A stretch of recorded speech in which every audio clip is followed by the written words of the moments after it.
So first things first, welcome to my YouTube channel. My name is Lewis M. Moore. A lot of you know me as Banter and Talent on Instagram, which is my meme page with over 1 million followers. And then my personal account as well is on the screen now, _Lewis M. Moore. So if you guys don't follow me for whatever reason, feel free to follow up. And this is my first YouTube video, so it's just going to be a Q&A for you guys to get to know me a bit more. I'm going to tell you some interesting things about me as well that you probably don't know about my childhood, a lot of medical things. And then I'm going to answer some questions you guys have got. And then after this video, once I've recovered from this illness, I'm going to do more like fun videos, more exciting stuff. But this is just an initial video to like welcome you guys to my YouTube channel because it's my first video, obviously. Make sure you subscribe. And comment below if you've got any ideas as well for future videos.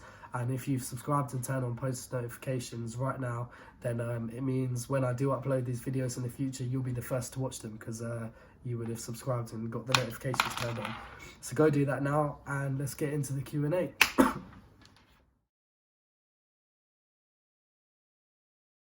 So basically it was 2 years ago. I was at my mate's house from college and I basically just said, shall I make a meme page? And then I made the account. Over a few months, I learned like how to grow pages, picked up different techniques which like can make the page grow quicker. And then I just learned loads of different things, started talking to other pages. And then, yeah, I didn't expect to get to where it was today, but I've put in a lot of work for 2 years and now it's nearly at 1.1 million followers, which is sick. But yeah, when I made the page, it was just for fun. There wasn't really a reason to it. A fun fact, it was going to be called Talent and Banter. That was the original name. And then I settled with Banter and Talent in the end. I'm 20 years old. My birthday is May the 7th, 1999.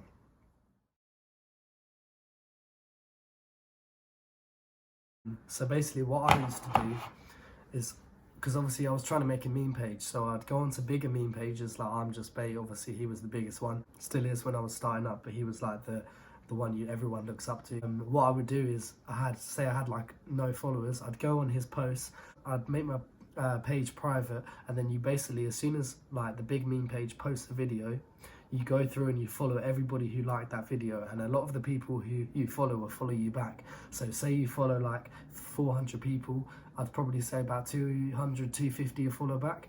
And then there's apps that you can get, which means you unfollow all the people, because obviously you don't want to be following loads of random people. So yeah, that's one good way to do it. Follow people who are following pages that are similar to yours that are already big. That's one like good way to do it. The other way is make sure you're posting loads. I know some pages post like 2-3 times a day and they expect to grow that way. Like that's not the way you do it. I used to post like 60 times a day. Now I post like 25-30 times.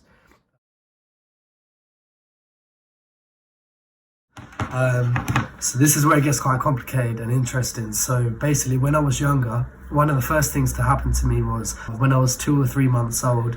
So basically everybody's got 2 kidneys, and when I was 2 or 3 months old, so I was born with the 2, and then after a few months my right kidney basically just shriveled up and disappeared, so I'm left with only the left kidney now.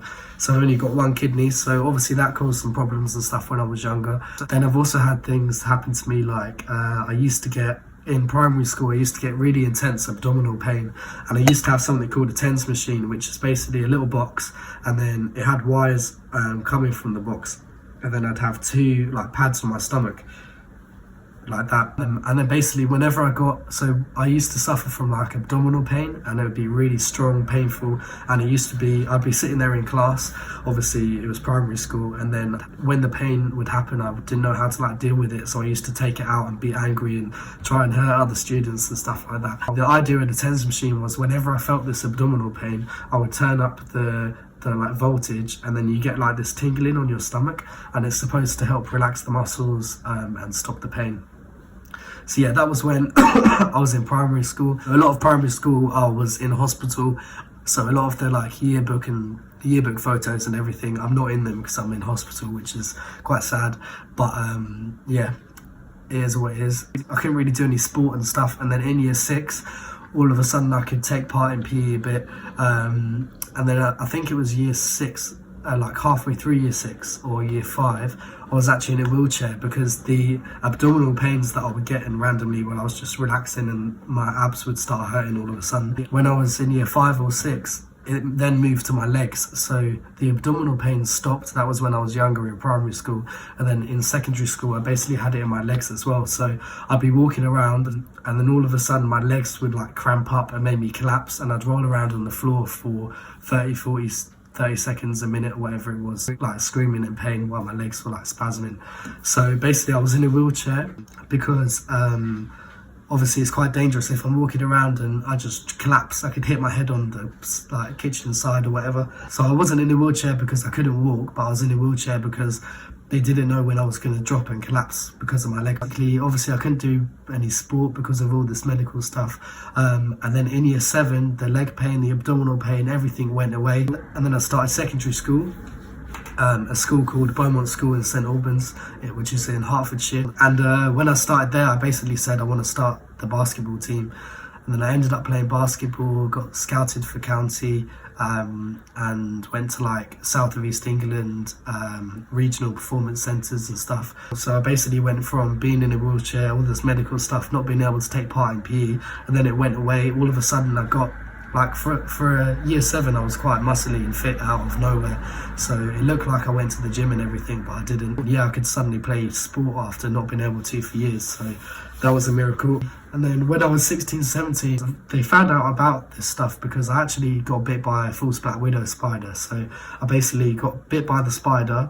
My whole calf started off as a little bite in the middle of my calf, and then it spread to like a big like oval, and it all went like blue and red and yellow and stuff. So I was basically in hospital for I think a week on a drip trying to like recover from this spider bite. But basically when I was in the hospital, they picked up that I had really high blood pressure, and then at a future like appointment they realised again that the blood pressure was quite high. So I've basically got, to this day still, I've got loads of complicated problems with blood pressure, heart rate. It's basically called autonomic dysfunction. So everything in your body that works by itself. So for example, your breathing. So there'll be points in this video where I'll be completely out of breath for no reason, even though I'm just sitting here making a video. And it's because I'll be sitting here just talking, and then all of a sudden my heart would start pounding, makes my head go dizzy. So with all of these symptoms, I basically get palpitations, which is where you feel your heartbeat like beating all over your body, like you can feel the pulse like over every bit of your body.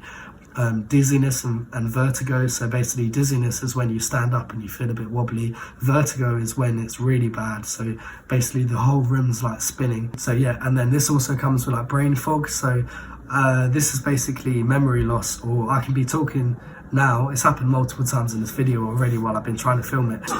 Yeah, basically you just, I have a high chance of losing my train of thought and completely forgetting what I'm talking about.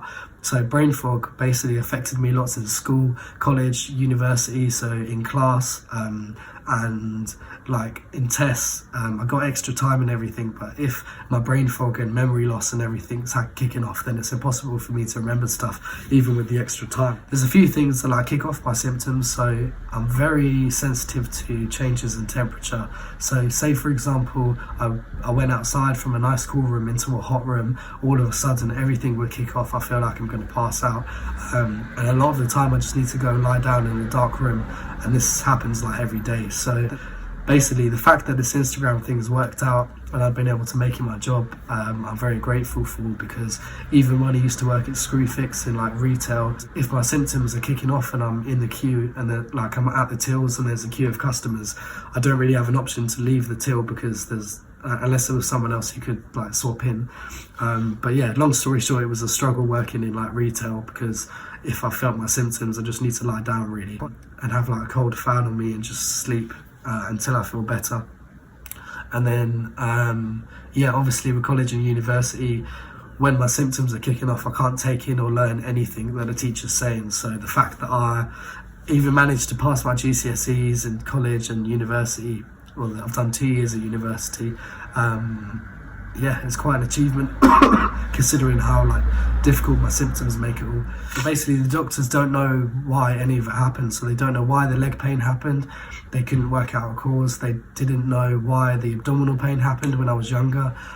They don't know why my kidney disappeared. They think it was because cysts attacked it, until a point where it just broke down. Yeah, they're still kind of lost about it all, so it's quite exciting stuff. And the fact that they don't even know why it all disappeared when I hit secondary secondary school is amazing, and all of a sudden I can play sport at a high level. So I'm very grateful for that. But yeah, I'm just very grateful that this Instagram thing's worked out, because with like normal jobs and education, it's very like difficult for me to learn and take everything in, especially when I'm feeling so ill. So yeah, that's it basically. For 1 mil. So yeah, I'm in the process of planning it. I need to recover properly so I can actually go out and meet people and have meetings. So this illness needs to go away ASAP. But I'm planning for the Banter and Talent 1 million party to be in January. It's going to be special UK artists coming to perform. So some of your UK, your favourite artists could be there. It's going to be at a secret venue in London. At the moment, I've got my eyes on XOYO in London. But if I sell too many tickets to go to that venue, it's going to be a bigger one. So venues to be confirmed, artists are to be confirmed, everything's to be confirmed. But what I'm going to do soon is I'm going to do an email sign up where you basically just put in your name, age, email, telephone number, and then as soon as tickets are on sale, I'm going to send out everybody who signs up to that form a ticket, the link to the ticket, so you guys can be the first to buy the tickets before they sell out. So obviously this is just like an initial Q&A video for you guys to get to know me a bit more, because I know a lot of you follow my personal account, but I also know a lot of you I'm just kind of Banter and Talent, and you might see my face on the story a little bit, but I think it'll be good for you guys to get to know me a bit more. Yeah, after this video, once I've recovered, I'm going to get out there and do some more exciting videos. And yeah, if you guys want to see my YouTube stuff and you look forward to hearing it, then make sure you subscribe to the YouTube channel and turn the notifications on as well, because that way you're going to know when I post my first initial video. If you guys have got any ideas for videos that you want me to do, go comment below as well in the comments, and I'll go through and read them all. But yeah, make sure you subscribe, because there's going to be a lot more YouTube videos coming soon. I look forward to you guys seeing the YouTube content. And yeah, as soon as I'll have another video up.